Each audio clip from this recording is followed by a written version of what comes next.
ভূপৃষ্ঠের ওপরে আমাদের বাস, পৃথিবীর বুকে আমরা বাস করছি, সেখানে মহাকর্ষের ত্বরণ কোনো অদল বদল তার হয় না যদি আমরা এক জায়গা থেকে আরেক জায়গায় যাই অথবা কোনো উঁচু জায়গায় উঠি কিংবা এরোপ্লেনে এমনকি মহাকাশ যানেও যদি যাই, খুব একটা তফাৎ হয় না। তো সেটার উপর নির্ভর করে আমরা দূরত্ব এবং গতিবেগের মধ্যে সম্পর্ক বের করতে পারি। তার মধ্যে একটা সম্পর্ক যেটা আমরা আগেই আলোচনা করেছিলাম, সেটা হচ্ছে প্রান্তিক এবং প্রাথমিক গতিবেগকে যদি আমরা ভিএফ এবং ভিআই বলি, তাহলে ভিএফ এর বর্গ হচ্ছে ভিআই এর বর্গ যোগ 2 সেই মহাকর্ষের ত্বরণ এ এবং দূরত্ব ডেল্টা ডির গুণফলের সমান। এখানে এটা বাদ পড়েছে, লেখা একটু ভুল হয়েছে, তোমরা সেটা একটু ঠিক করে নিও। এবং এগুলো জানা থাকলে, এই গতিবেগ এবং দূরত্ব জানা থাকলেই আমরা সময় কত যাত্রায় লেগেছে সেটাও বের করতে পারবো। এর প্রধান যে উপায়টি সেটা হচ্ছে খুবই সহজ, যে আমরা এটা জানি যে দূরত্বের গতিবেগের সংজ্ঞা হচ্ছে যে দূরত্বটা আমরা অতিক্রম করেছি ডেল্টা ডি, এবং সেটা করতে যে সময় লেগেছে ডেল্টা টি, এই ডেল্টা ডি কে ডেল্টা টি দিয়ে ভাগ করলেই আমরা গড় সময়টা জেনে যাচ্ছি। কাজেই সেই ডেল্টা ডি যেটা, সেটা হচ্ছে এই গড় গতিবেগ ভিএ এবং ডেল্টা টির গুণফলের সমান। ওই এক কথাটাকে আমরা ঘুরিয়ে বললাম। আচ্ছা, আমরা এর আগে প্রান্তিক গতির হিসেব করেছিলাম, যে একটা পয়সা অনেক ওপর থেকে ফেললে সেটা কেমন বেগে এসে মাটিতে পড়বে ইত্যাদি। এবারে আমরা জানতে চাই কত সময় ধরে পয়সাটি শূন্যে ছিল। প্রান্তিক গতি জানলেই আমরা কিন্তু, এবং সেটাও গতিবেগের থেকেই আমরা বের করতে পারতাম। ওই যদি আমরা দেখতাম যে ওই ভিএফ সমান ভি আই যোগ এটি, এখান থেকেই সময়টা বেরিয়ে আসে। কিন্তু আমরা আরেকটা একটু অন্যভাবে করব, সেটা হচ্ছে দূরত্বের সঙ্গে গতিবেগ ও সময়ের যে সাধারণ সম্পর্ক সব সময়ের জন্য যেটা সত্যি, সেটা আমরা বের করে দেখছি। আচ্ছা, আরেকটা কথা হচ্ছে এই যে দূরত্ব এবং সময় এর ব্যবধানগুলো আমরা ডেল্টা টি এবং ডেল্টা ভি দিয়ে দেখাচ্ছিলাম, সেটাকে শুধু ভি এবং টি দিয়েও অনেক সময় লেখা হয়, যেটাতে হচ্ছে ওই প্রাথমিক যে অবস্থান এবং সময়ের আরম্ভ, সেগুলোকে যদি শূন্য ধরি তাহলে আমরা আরেকটু সহজভাবে সেটা লিখতে পারবো। আচ্ছা আচ্ছা, এবারে এটাকে আমরা একসঙ্গে আলোচনা করি। এই সব জিনিসগুলো, বিভিন্ন জিনিস যেগুলো আমাদের নিয়ে কাজ করতে হয় গতিবিধি জানবার জন্য বস্তুর, যে এই ডি ভি আই এবং অ্যাক্সেলারেশন জানলে সময় এর সঙ্গে তাদের সময়ের সঙ্গে দূরত্বের এবং গতিবেগের সম্পর্কগুলো। আচ্ছা, তো তার জন্য আমরা শুরু করছি এইভাবে যে ডি মানে দূরত্ব সমান গতিবেগের গড় গতিবেগ ভিএ গুণ সময়, যত সময় লাগছে যাত্রাটায়।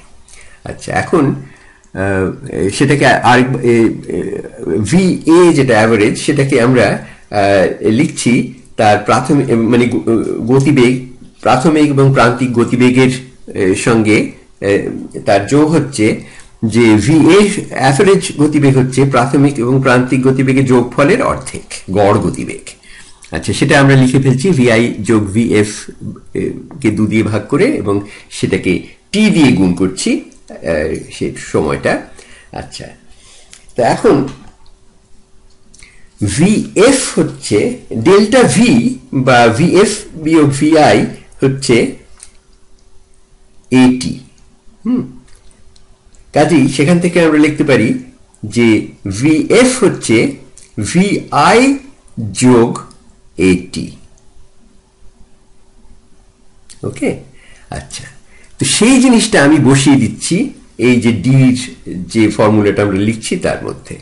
তাতে হচ্ছে ভিআই যোগ ভিএফ এর বদলে লিখছি ভিআই যোগ এটি, আর সবটাকে ভাগ করছি 2 দিয়ে। এখানে লিখছি ভি, ঠিক আছে, সবটাকে 2 দিয়ে ভাগ করছি এবং গুণ করছি সময়টাকে দিয়ে। সেটাকে সরল করা যাচ্ছে যে দুটো ভিআই, কাজে এটা 2 ভিআই হচ্ছে, মনে রেখো যে সবকিছুকে 2 দিয়ে ভাগ করা হবে একটু পরেই, যোগ এটি, সবকে 2 দিয়ে ভাগ এবং টি দিয়ে গুণ। কাজেই সেটাকে লেখা যেতে পারে ভিআই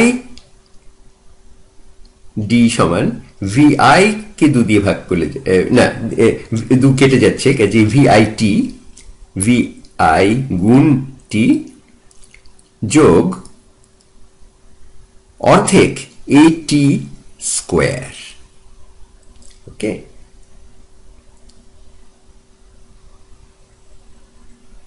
হ্যাঁ, এটা খুব একটা প্রয়োজনীয় সম্পর্ক, যোগাযোগ, এবং এটি যদি জানা থাকে তাহলে অনেক রোজকার জীবনের সমাধান, প্রশ্ন ইত্যাদি উত্তর পাওয়া যেতে পারে। যেমন আমি যেটা আগে একবার বলেছি যে একটা জলপ্রপাতের উচ্চতা মাপা যেতে পারে যদি আমরা কত সময় লাগছে। অনেক সময় ওই জলপ্রপাতের একটা জলের অংশকে পরিষ্কারভাবে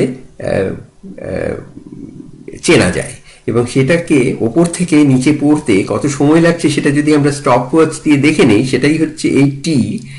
এবং প্রাথমিক গতি নিচ দিকে জলটির প্রায় নেই বললেই চলে, যে ভিআই কে আমি 0 লিখতে পারি, এবং তাই দিয়ে আমি দেখতে পারি যে এই যে উচ্চতাটা সেটা হচ্ছে ওই প্রথম ভিআইটা 0 যদি হয় তাহলে অর্ধেক এ টি স্কোয়ার।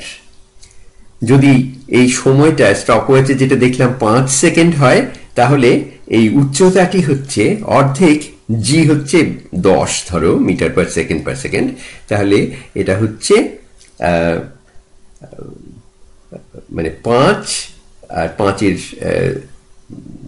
বর্গ 25, 125 মিটার। এরকম ভাবে অনেক আমাদের হিসেব, সেগুলো এই কনস্ট্যান্ট অ্যাক্সেলারেশন তার জন্যই এই সহজ ফর্মুলাগুলো আসছে।